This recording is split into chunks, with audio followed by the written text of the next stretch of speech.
is your response to parents as well who said they pay a lot of money for their kids to go to Brown? They're questioning the cameras, why the sirens didn't go off. Do you believe that Brown had the precautions and safety measures in place before the shooting that were appropriate and necessary? I do. So let's talk about this Brown University shooting. As you may have heard yesterday, authorities found what they believe to be the suspect. He had already committed suicide via an apparent self-inflicted gunshot wound, which is awfully convenient because now it's going to be a lot more difficult to figure out the motive. But all of that aside, I think this is still leaving just a lot more questions than answers. First and foremost, what was the deal with that manhunt and why was it such an apparent train wreck? How was the security system at Brown that poorly done? Were conservative students targeted in the attack? These are all important questions that we will address. But I think at the end of the day, much like many of the issues we discuss, this all ties back to immigration, does it not? Because here you have another one where an individual who should have never been in the country to begin with, he came via an immigration pathway that conservatives have opposed for decades. By the way, conveniently, we just spoke about this in the last video, did we not? Go watch it. We were talking about the diversity visa lottery program, how stupid it is. That conversation was as it pertained to some Haitian migrants who were committing fraud, but still, once again, here's another person who came in via that system, and yet liberals will still fight tooth and nail to oppose it. Well, today, President Trump and Kristi Noem are announcing they will be suspending this so-called diversity green card lottery system that has just caused so many problems for this country, although I'm sure some liberal judge is going to step in and try to defend it despite the multiple different terrorist attacks.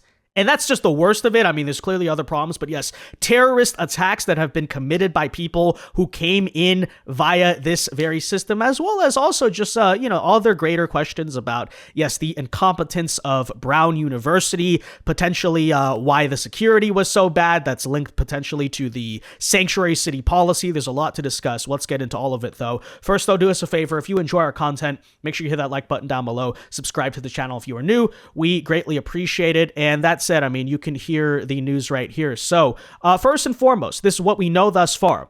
The man accused of committing the mass shooting at Brown University had entered the country under the Diversity Immigrant Visa Lottery Program in 2017 and was given a green card, according to DHS Secretary Kristi Noem. Of course, a lot of people will look at that and simply say, oh, well, it was a legal immigrant, no problem there. But as I've been trying to point out to people, yes, but there are aspects of our legal immigration system that obviously require serious reform.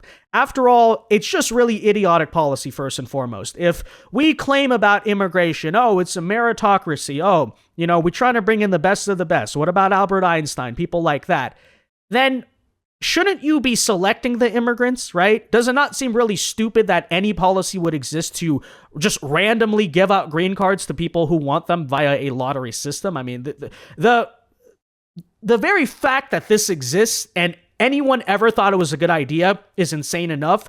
But I'd further point out that this is all tied, as we talked about in the last video, to the 1990 Immigration Act, which, by the way, was passed by who? George H.W. Bush. So this is something is worth noting. It's not just a liberal problem. It's a neocon problem, too. Both parties pre-Trump, really, in the United States, were sponsors of the mass immigration problem. And now we're called the bad guys because we're trying to call for common sense. Like, yeah, maybe you just shouldn't be giving out green cards to random people that you know nothing about just because it's in the name of literally diversity. Anyways, that said, okay, so now let's talk about this. Noem said she is also instructing the U.S. Citizenship and Immigration Services to pause the visa program following President Donald Trump's direction. And after all, it seems like that should be a pretty simple response. Because here's the thing, okay? Again, we'll talk about the security issues later in the video. But it still really doesn't matter at the end of the day. Not saying it shouldn't be addressed. But whatever problems law enforcement had in finding the suspect, whatever issues there were with Brown University and poor security and all of that, those are things that matter. But fundamentally, even with all of those missteps, this is still something that never would have happened if this person had never come into the country to begin with. And that's the most important point. It's the same thing I said about the attack in Australia, right? Sure, there's other issues to be discussed.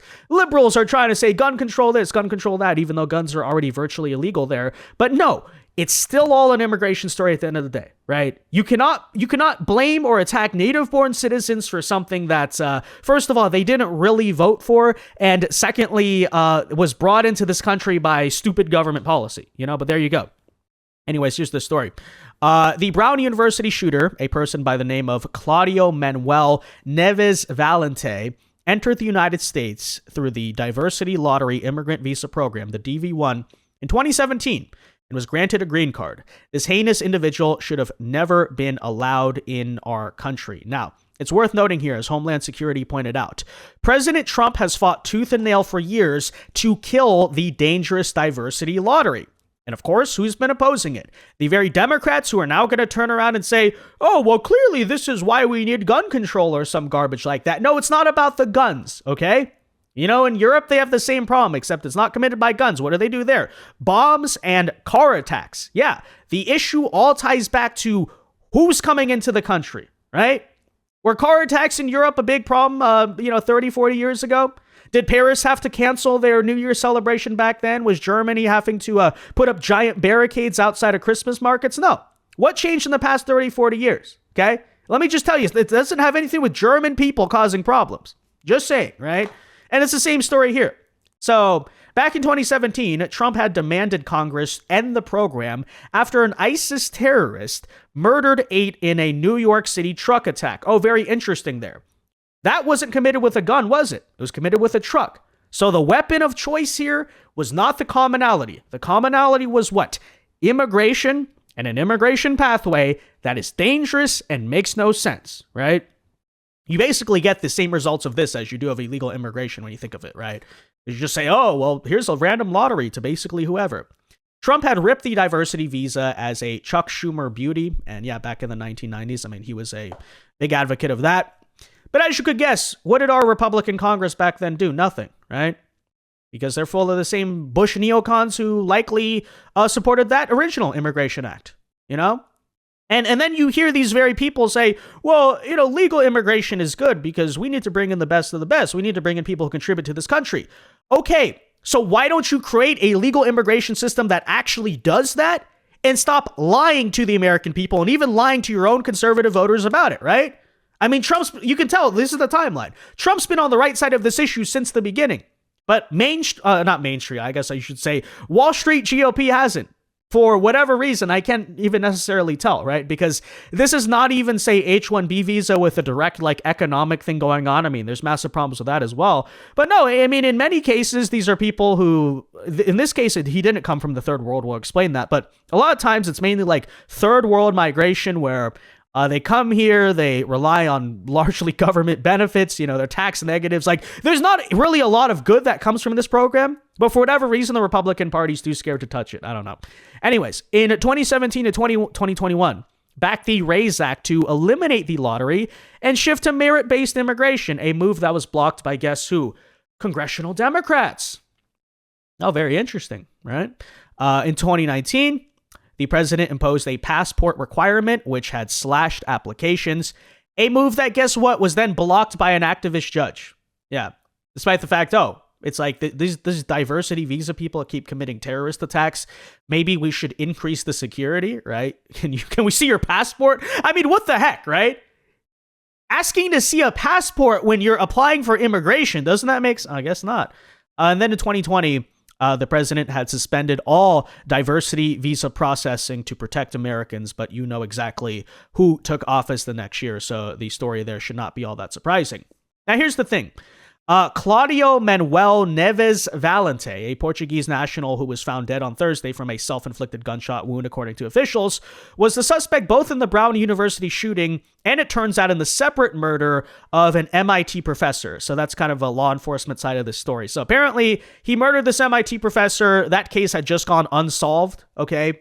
So yes, there are questions that should be raised on how did they not figure this out? How did they not find this guy? Who knows? Did he even have like the same documentation? Does he have the real ID thing going like most American citizens do? Because that whole point is facial recognition, and yet they can't find. They didn't even know who the heck this guy was, right? Well, I'll explain to you in a second actually how they ended up finding the guy. But anyways, Valente was a Brown University student more than 2 decades ago, according to school president Christina Paxson. So essentially, this guy came here on a student visa. He decided for whatever reason he wanted to live in the United States, applied for the green card lottery, and then ultimately got in like 2 decades later.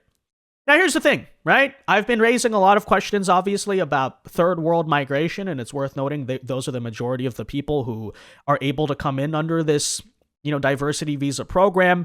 In this case, this is someone who, sure, came from Western Europe, and you could try to say, oh, well, see, Vince, doesn't that prove that you're wrong about it just being a third world issue? I still say no, because again, right? It's a big coincidence, is it not? That this guy, yes, came under the immigration pathway that I and we all collectively have been saying is stupid, right? So yeah, I mean, definitely there are people who also come from the first world who are bad or mentally ill or have their own problems. Maybe you shouldn't bring them in via a diversity lottery, right? It seems like it makes perfect sense there. So apparently, yeah, he was a student up until like 2000. Oh, here's another thing to point out. Okay, so take a listen to these details.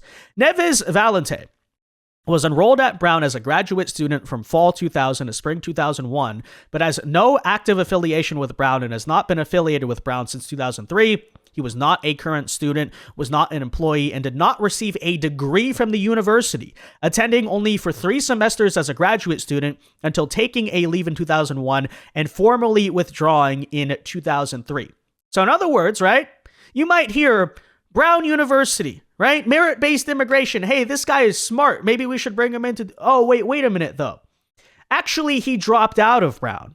For whatever reason, I don't know, but I guess the assumption could be, oh, well, maybe he was not that good at it. So you can't even point that out and say, look, he's well-educated. That's why he should come into this country. No.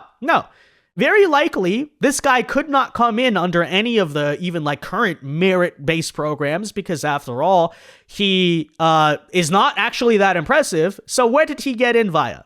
In other words, like the DEI immigration program, right? The diversity lottery that says, hey, loser. Hey, college dropout. Not saying all college dropouts are losers, but you know what I mean by when I'm kind of bringing this up, right?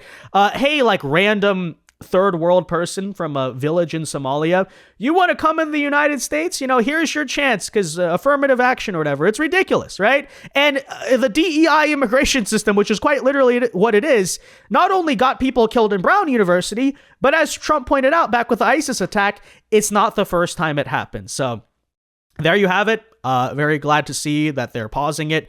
Our Republican Congress in the next year before the midterms really ought to act and just shut down this system altogether. But you know how it is with the Republican Party. So that's I wouldn't count on that. But definitely, yeah. I mean, there's no reason this system should exist to begin with. It's dumb. It actually there's no like benefit it provides to the United States. It's not merit based, quote unquote. Even if like you want to believe that stuff, yeah. There you have it. Now, that said, let's shift as well to talk about Brown University themselves, because there are some legitimate questions here, and the authorities, by the way, the manhunt here. Because first and foremost, if you're wondering how they found the suspect, well, thus far, it has been confirmed, I kid you not here, that a homeless man blew the Brown University shooting case wide open through a Reddit post named John. A homeless guy. The authorities, the police couldn't find him. They couldn't figure this out. A homeless guy managed to find this guy because he had called the tip line and flagged his own Reddit post and was seen on video walking very close to the shooter. Take a listen here for those details. Open by a homeless man who goes by John. Now, investigators say that he's a former Brown University student who grew suspicious of the gunman when he locked eyes with him in the bathroom just 2 hours before the shooting inside the Barris and Holly building. The gunman, his name is Claudio Neves Valente. Now, John, pictured here, is the man police were looking to speak to because of how close he got to that gunman. John said he followed Neves Valente out of the building before the shooting and played a game of cat and mouse in the neighborhood. Surveillance video shows Neves Valente running away from John. At one point, he stood just feet away from the gunman and questioned why he was circling the block. The gunman repeatedly responded, quote, "Why are you harassing me?" When police released images of the suspect after the shooting, John wrote an anonymous Reddit post describing seeing the gunman unlock a parked gray Nissan sedan with Florida plates he thought could be a rental. 3 days after the shooting, John anonymously called the police tip line and flagged his own Reddit post. On Wednesday, John walked up to police, revealed that he was the man police were looking for, that he was close to the gunman, and that the Reddit post came from him. Police used license plate readers to track the gray Nissan to an Alamo car rental center in Boston. They pulled surveillance images showing Nieves Valente, and they traced him to a storage facility in Salem, New Hampshire, where he was found dead last night. Now, Nieves Valente was spotted in the Brown University building on November 28th. That's 2 weeks before the shooting. Last night, I asked investigators how it could be that a homeless man and not police noticed a suspicious person in that time. Well, the Providence Police is obviously not going to patrol Barris and Holly. That's a question frankly, for Brown and their police department. Why would a civilian observe that to be suspicious? It's a great point. And I like the fact that you're mentioning that and bringing that up. That's what we should all be doing, right? And it's just personality. Some people are more interested in finding out what others are doing. In this particular case, this person decided that he wanted to, and I'm glad he did. Yeah, well, I think that's a fantastic question. Again, how exactly was it a homeless man and not the police who managed to really, first of all, notice something was off that day and then really solve the manhunt on behalf of the authorities? We'll address that. But I think the secondary question that needs to be asked of Brown University is, how was there not, first of all, a greater police presence on that campus? But then secondly, right? You guys remember when they had released the security cam footages and it was very sparse, right? It's extremely grainy. And there's only like 2 or 3 videos of him walking by for 5 seconds because after all, I mean, you would think, right? This is a university, it's a rich one at that, big private school. How do you not have more of security infrastructure in place? Shouldn't there be cameras, especially at an open campus? I mean, this is a question, of course, people are raising. Worth noting as well, we had no cameras, no key card access required to get into buildings, and no security guard. This is, of course, despite the fact that, I mean, it's an unfortunate reality in America. Yes, the school shooting problem, both at, primary schools and at universities, is just a common thing that we have to deal with, right? It's just a security thing. You would think with all the money that you're raising and stuff, you'd have more than enough to pay for it. But apparently not. That capture the crime at any particular college. The colleges have to write them and submit them and put them online by federal legislation. The Brown campus saw 20 rapes in 2023, 20 rapes in 2023 and 10 in 2024. That's a total of 30. And yet, this building was completely unsecure, no cameras, no key card access, and on a day when the building was hopping, no security guard. You got to really ask yourself how it is that we could say video wouldn't help here when, of course, everybody was trying to ascertain who this guy was and what he looked like coming in. And the fact that he had cased the location, and yet nobody picked that up. He was there for 2 weeks, apparently in the area, going in and out that day, which is when he encountered the homeless guy.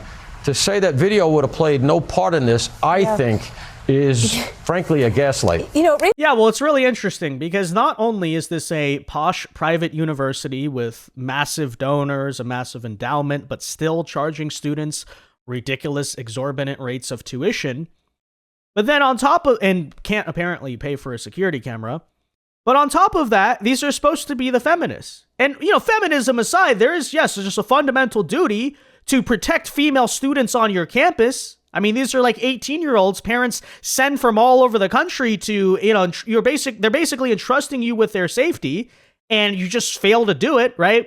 30 rapes happen on the campus, and you don't think to yourself, hey, maybe we need a security system on the campus, especially late at night. So this is to say there were plenty of warning signs, okay? Both with the school shooting problem in general. It's like, if I were in charge of any type of school, elementary school, middle, high school, college, it doesn't matter. I mean, this is a security protocol you just have to think about and consider to begin with, okay?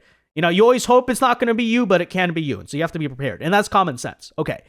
But then secondly, even on this campus alone, you already have massive problems that probably are suggesting, hey, we need to have security cameras. After all, you would think Brown University should be able to pay for it. They have plenty of money.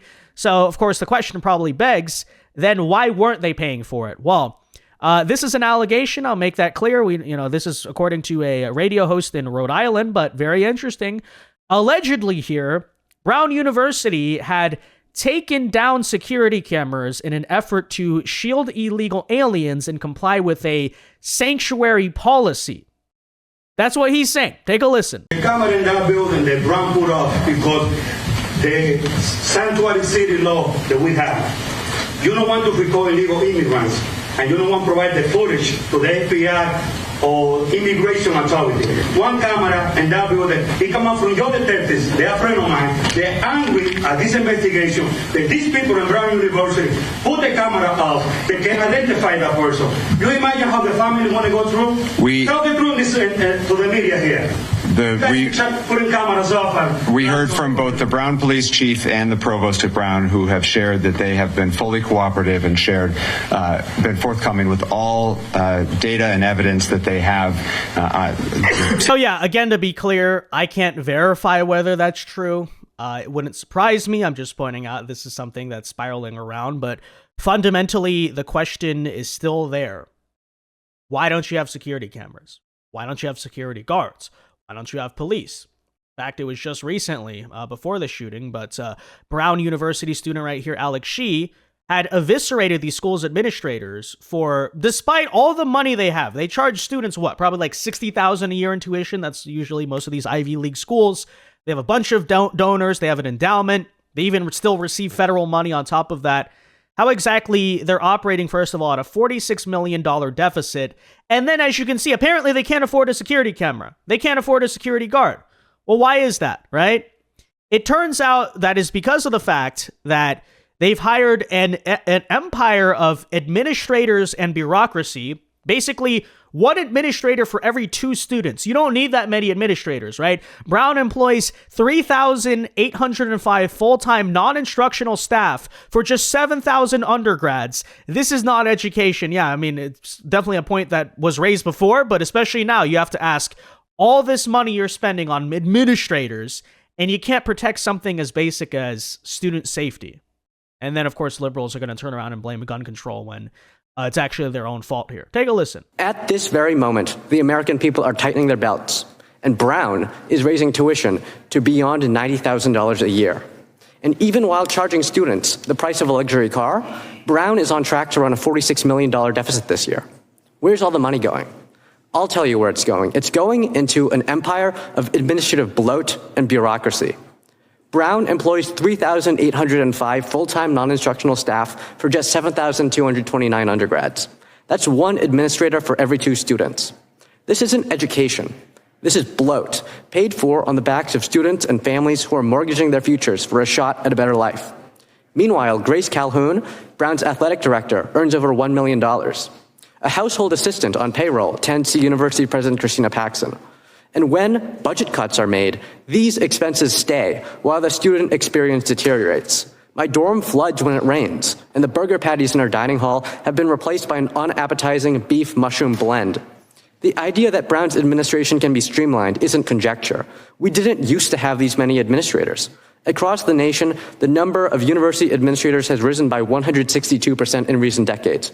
And it's no coincidence that correspondingly, the cost of education has risen 181% in inflation-adjusted dollars since the 90s. Yeah, so these kids and their family are paying such ridiculous amounts of money, and you apparently can't patch a hole in the freaking roof, right?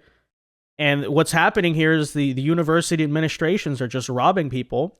But simultaneously, right, they're ran at the top, these universities, especially the Ivy Leagues, by the very same liberals who will virtue signal at everyone else about like, oh, helping the needy, helping the poor, while it's just a grift. They're just stealing money from people, right? These are some of the biggest scumbags on the planet. Talk to me about empathy or compassion. Hey, you need to pay more taxes to feed poor people.